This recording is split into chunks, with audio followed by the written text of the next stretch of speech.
guys, welcome back to my YouTube channel, and today I will be reviewing the Roaring Heat theme deck. After this, we got one other theme deck left, which is called Destruction Fane.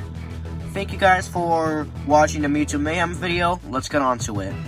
Starting off the deck is 2 Incineroar. For 1 Fire Energy and 1 Colorless, you do 30 damage. So you get a guaranteed 50 damage, and it isn't too special. For 2 Fire Energy and 1 Colorless, you have an attack called Darkest Lariat. It does 100 damage, but you have to flip 2 coins. This attack does 100 damage for each head, so if you get 0 heads, you do 0 damage. If you get 1 head, you do 100 damage. If you get 2 heads, you do 200 damage. Coin flips aren't really that good, and for the boss Pokemon, coin flips don't really do too much in terms of good, but overall, the damage is pretty nice. Icy Incineroar is fine for what it is. Next up is Free Torracat. You can kind of see the theme here.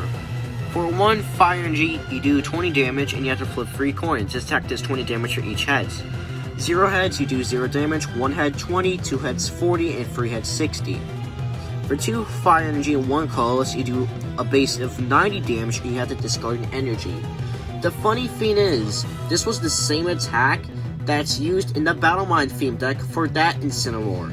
I figured it was kind of funny, so yeah, Torracat's alright. Next up is 4 Litten. It's kind of wild, but for the main line, it does make some sense.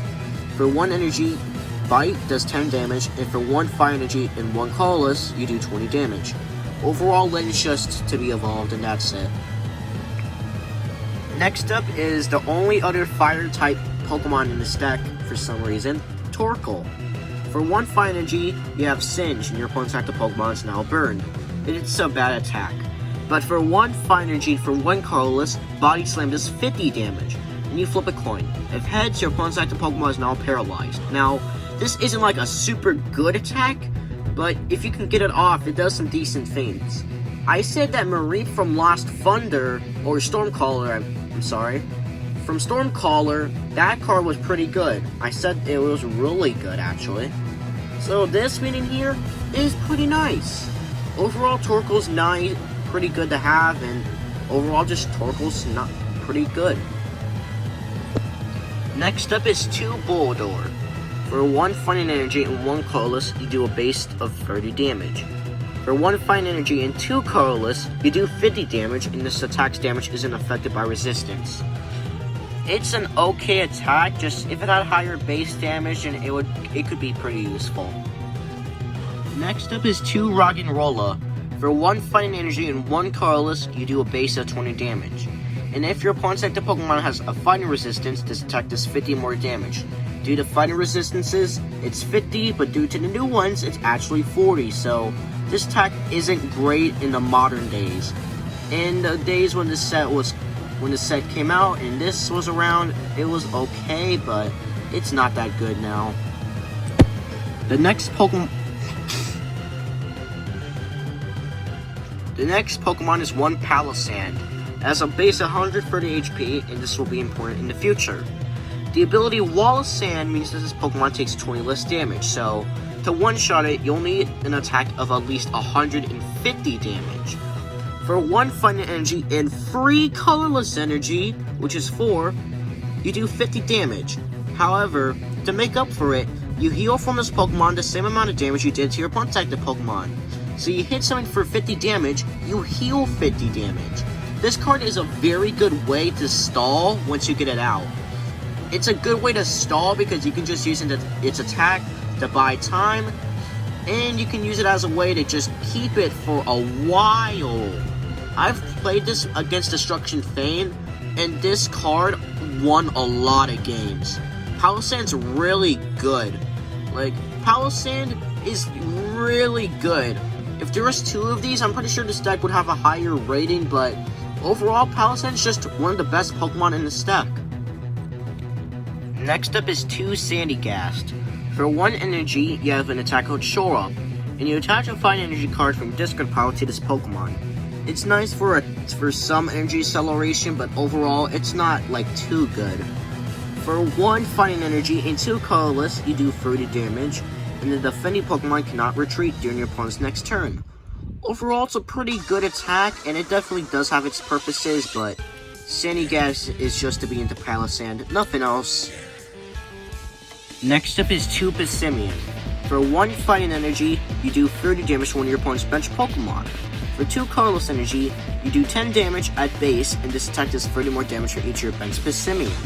This deck is to be upgraded, so 4 Pissimian would make this to 100, but in the Fiend deck sense, Flame's just a better attack. You not only do 30 damage, which is alright, but you also hit the bench. So getting an extra 10 damage really isn't worth it compared to hitting the bench, which is very good in the Fiend deck format. Next up is 2 Crabrawler. For 2 colorless energy, you do 20 damage. For 1 fighting energy and 2 colorless energy, you do 40 damage. Crabrawler in the next Pokemon I'm going to review, just the next, not the rest, is useless overall. It's just filler, and Fiend decks are meant to be improved on, but for this, it just sucks. Next up is Makuhita. For 1 fighting energy, you do 20 damage and you flip a coin. If tails, the attack does nothing. For 1 fighting energy and 1 colorless energy, you do 40 damage. Overall, Makuhita, the second attack's definitely better than Crabrawler's. However, it's just not that good. It's better than Crabrawler, but, you know, not by much, really. Next up is 1 Beware. For 2 fighting... Next up is 1 Beware. For 2 colorless energy, you do 40 damage and the defending Pokemon can't retreat. For 3 colorless energy, you do a base damage at 80. You may do 40 more damage. If you do, this Pokemon does 20 damage to itself. It's a good way to do more than 100 damage. It's kind of risky, but I would rather do the 120 than do the 80 damage. It's just a lot better. Next up is 2 Stuffle. For 2 energy, you do 30 damage. Nothing special.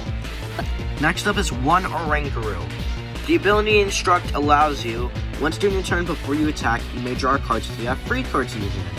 It's not the best, but you know, it helps in a Fiend deck like this. And for 3 colorless energy, your base damage is 60. And you do 20 more damage times the amount of energy attached to your opponent's active Pokemon.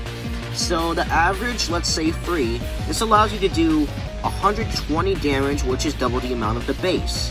Oranguru is pretty good. It's not the best, but I would much rather have draw support and low damage for this than high damage and no draw support, so Oranguru is pretty good.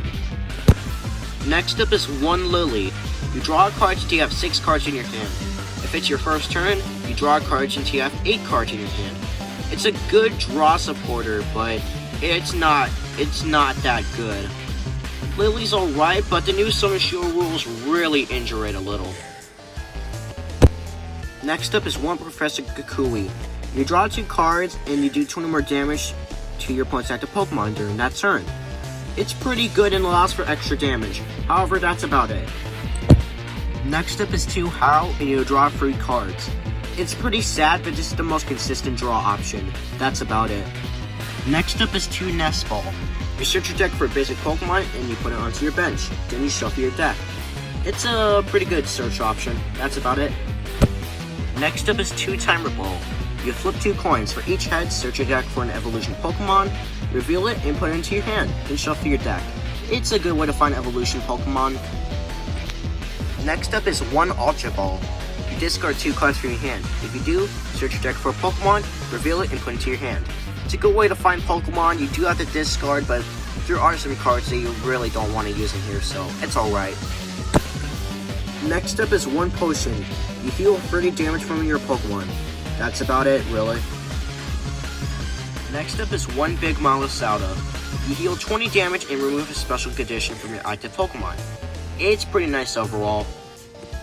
Next up is 1 Energy Retrieval. You put 2 basic energy cards from your discard pile into your hand. It's pretty good. Next up is 11 Fire Energy. It gets the fire types powered up.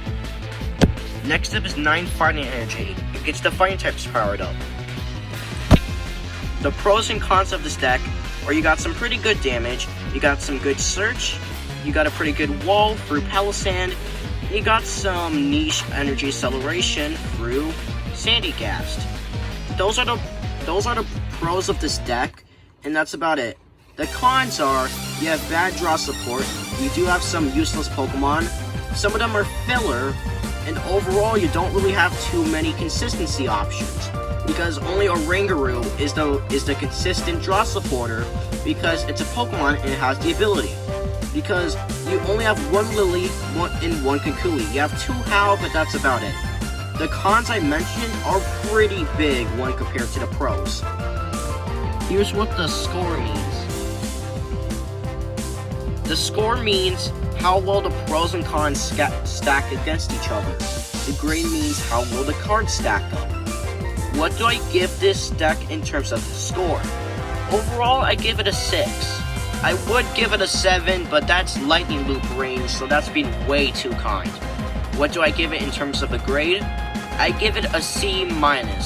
Overall, this deck just isn't that good compared to something like Lightning Loop. But overall, that's about it for the scoring grades. It's just, this deck really isn't that good. It's better than Mewtwo Mayhem, but it's not that good. This is the full deck list. There is definitely a lot to go over. There's a lot of Pokemon, but it definitely isn't as bad as Mewtwo Mayhem. This deck's pretty bad. It's definitely the start of when theme decks started not being totally trash, but it's still pretty bad. Thank you guys for watching, and I'll see you later. Bye.